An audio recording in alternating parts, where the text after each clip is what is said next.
put a +1/+1 counter on target creature control. Then if it has 3 more counters, transform it. Legendary land, one of any mana color that you want. Tap 3, target creature you control gets flying, and +X/+X where X is power. I really wish I could run this in my mono green Selvala deck, but yeah, this looks pretty cool. I really want to see this. Zagana decks are going to love this. Plenty of decks are going to love this, especially with that synergy. Like I said, Atraxa, that would be a perfect one for Atraxa, unless you're going to build the stupid Atraxa decks that everyone else seems to be running, where it has Infect, Planeswalker. We've all seen that stuff. Build something around +1/+1 and -1 counters. That's your card.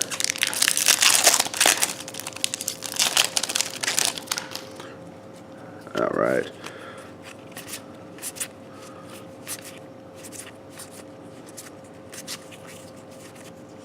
Oh, looks like we got another foil there. So this one's interesting. I actually saw some reviews about this one for my business partner when it came down to pre-release time, because everything else you got is your sideboard. So he ran. Sorry if I'm not getting this exactly correct, Brian, but 1 blue source so that he could switch in and grab a counter spell or something along those lines with his card. It's silly. I don't think it'll actually see any play, but it's a really neat card. I do like the mechanics, and the art on that is pretty cool. For a foil, we got a Griffin. Whenever it attacks, if you have the city's blessing, put a +1/+1 counter on it. That's a simple card. I do like these gorgeous foils that they have. So much color in this set, which definitely fits with what I picture when I picture more of an Aztec kind of theme. Bright colored plumes on birds and whatnot. Alright. I need a foil of this card. That's gorgeous art. Sure, it's a reprint. They've got a million of them, but it's gorgeous art. This one seems to be having some little bit of jumps in the market, going up a little bit. I don't know. It's kind of like the red Snapcaster Mage, I guess people calling it. Because you exile instant sorcery from an opponent's graveyard, may cast it this turn, and if you spend mana as lower mana, blah, blah, whatever. It's a 1 and a red, it's a 2/1, it's a first strike. It does not have flash. If it had flash, this thing would be insane. But you do get to cast something from someone else's graveyard. It looks fun. Really fun.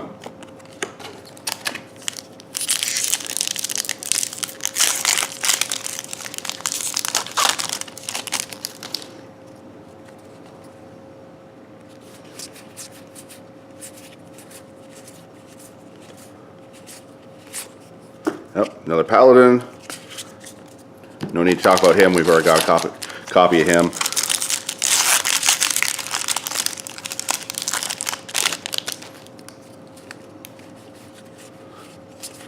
Divine Verdict. Evolving Wild. Lots of reprints, but good reprints. Another Dryad. Again, no need to talk about that one.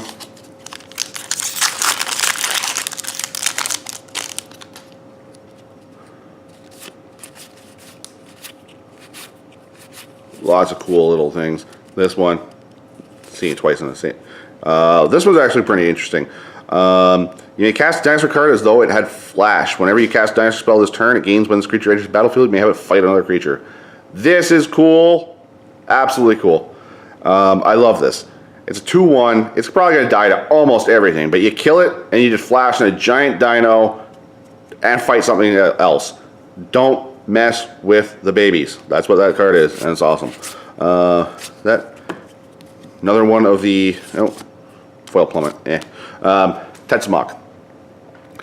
This was a great bomb in limited. Everyone's talking about it as a great bomb in limited. It's having a little bit of a climb on the markets these days.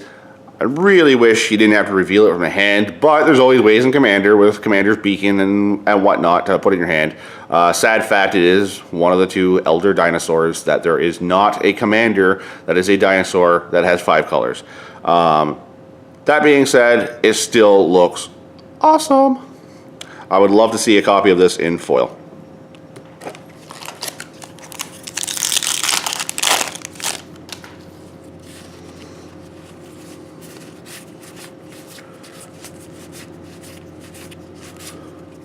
There we go. Finally, I was kind of waiting to see this card.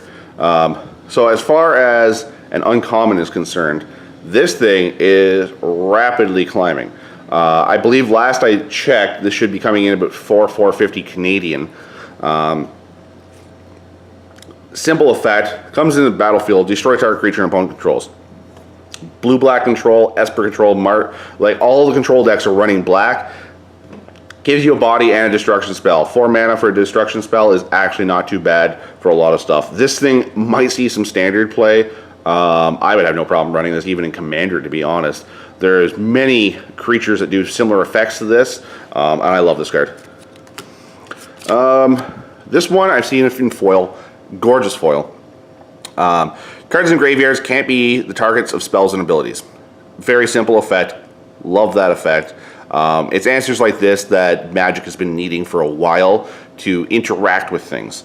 Part of the reason they've been having so many bans recently, which, although I don't feel it's personally it's good for standard, that's a whole nother discussion than right now.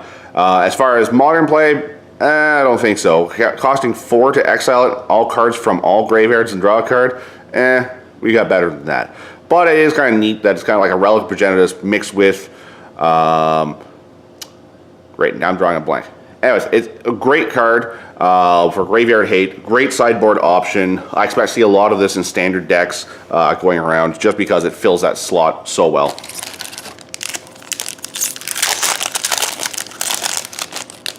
Grafdigger's Cage, that's what I'm thinking.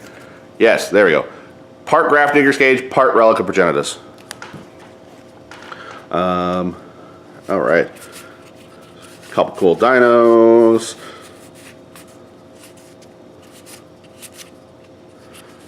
This is another one. Fairly standard Merfolk card. It comes right down to it. Merfolk control deals damage to a player, draw a card. Basically, it's Coastal Conspiracy. Coastal Piracy on a creature. It's on a 2/3 body. I like the fact that it's 2/3, not a 2/2. Even though we're talking about standard for the most part, getting out of lightning bolt range is still kind of the standard. So being able to put a +1/+1 counter on this guy, and now he protects himself for most things, at least burn aspect of things, I think is pretty solid. I think we're going to see a fair amount of this guy in standard play, especially if we can get him out fast, and it looks like blue-green is going to be probably fast deck.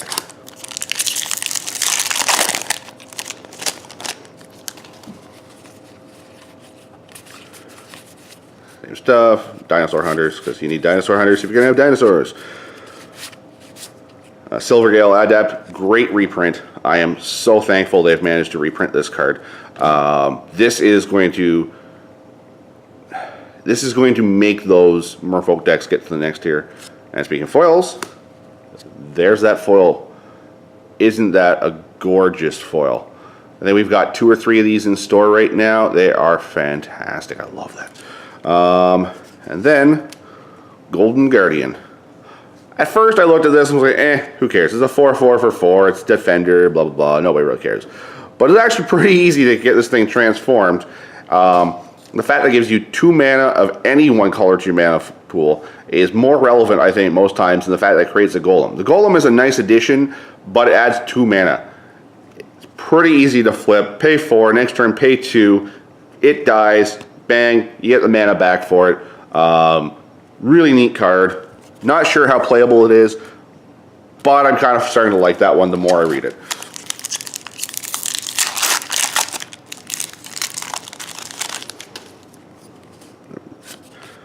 Mistcloaked Herald, solid in Merfolk decks, as we've said. Vampire guy, always solid. There's another one who seems to be spiking pretty damn hard these days. It's a 1/1 for 1 and a green. Whenever any other Merfolk enters the battlefield under your control, put a +1/+1 counter on target Merfolk you control. This guy is going to make or break Merfolk deck, I think. There's a lot of synergies. Play the 1/1. You play this guy turn 2. You drop another 1/1. You can make your Merfolk so big so fast, especially if you have a 1/1 unblockable for 1, and then you drop this guy. This is going to see some serious play. It's starting to spike. If you get one of these in your box, hold on to it because it's been rising almost daily for the last week since the bans. I imagine it's going to still climb. Now, typically, when it comes down to it, most of the cards will spike closer to release. They start climbing up, then they start diving down. It's just the way it goes. As people open packs, if you're guaranteed to open packs from a box and make money, everyone will continue to open it until you end up breaking even and then start losing money on things. It's just the inevitability. It's how the market's going to work. However, holding on to this guy for a week or two to see what happens in some of these big tournaments is definitely a must. He is definitely on the wish list of, hey, I would grab as many copies of this guy as you could, hold on to him for a week or two and see what the buy lists are looking at for that. Might have a potential of making some serious money. All right. Same stuff, same stuff. Oh, there's another rare. This thing is so easy to turn on Ascend in the fact that it gives you tokens. So far, play experience with this is like, oh, it looks kind of cool, especially for Commander. If you run it in a Perforos deck, it seems pretty standard. I ran it in my Atali deck. I got it off one time where I swung, thanks to Gauntlet giving it a +1, and the new card, the new artifact gives +1/+1 to creatures. I had an arm 17 3/3s. They stuck around the battlefield because I had Ascend, and the next turn another. It won me the game hands down. If it hadn't been tapped down, thanks to Smoke and Mudslide, etc., if it hadn't been tapped down for about 15 turns, the game would not have lasted 15 turns. This thing is gross. I really feel this is going to see some standard play. I feel it's going to see some Commander play. Not sure about Modern, but this thing is awesome. Also, the art on that, head feathers, sweet.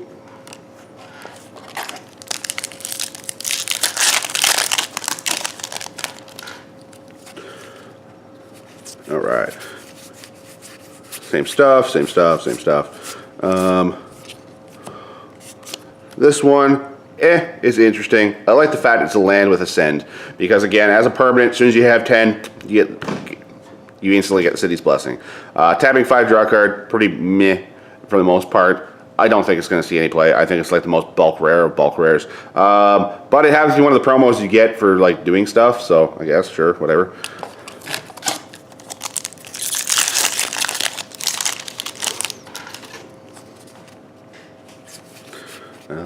Alright, lots of cool stuff. Cool stuff, more Merfolk, always good to open, especially considering we're a store. Form of the Dinosaur, this thing's neat. Costs a lot of mana, your life total becomes 15, so instantly that says to me it's unplayable in Commander. For Standard, once you get 6 mana, going to 15, you might be lower than 15, it's not too bad. But it deals 15 damage to target creature an opponent controls, and that creature deals damage equal to its power to you. If you have enough life gain, that doesn't really matter, but doing 15 damage to a creature, that's pretty bonkers. It's got some great removal. I think it's more flavor than actual effectiveness on this card. And to me, that one's a pass. It's sad because it's got so much flavor, but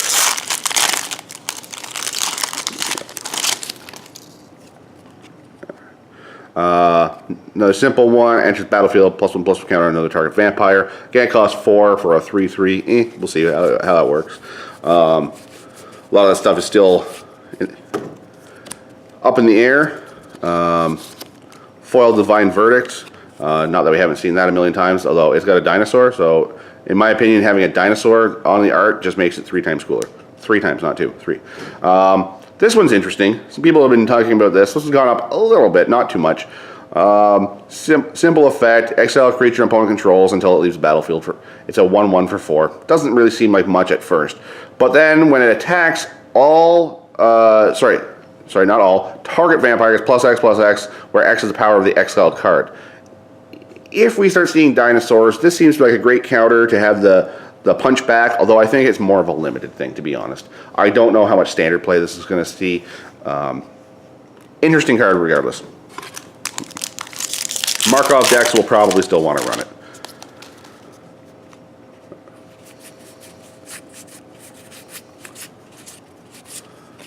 Induced Amnesia. That's a cool card. See, so basically, enters battlefield, target player exiles all cards from his or her hand face down, then draws that many cards. Once put in the graveyard, return the exiled cards to the owner's hand. It's like reminds me kind of like a memory jar effect, except you do get to keep the extra cards.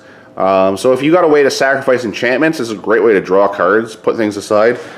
I don't know how abusable it's going to be in anything but Commander. However, it's interesting. I do like it. The art on it's pretty neat. All right. Looks like we got 4 packs left. Hopefully this will open something really crazy for the last couple bits, but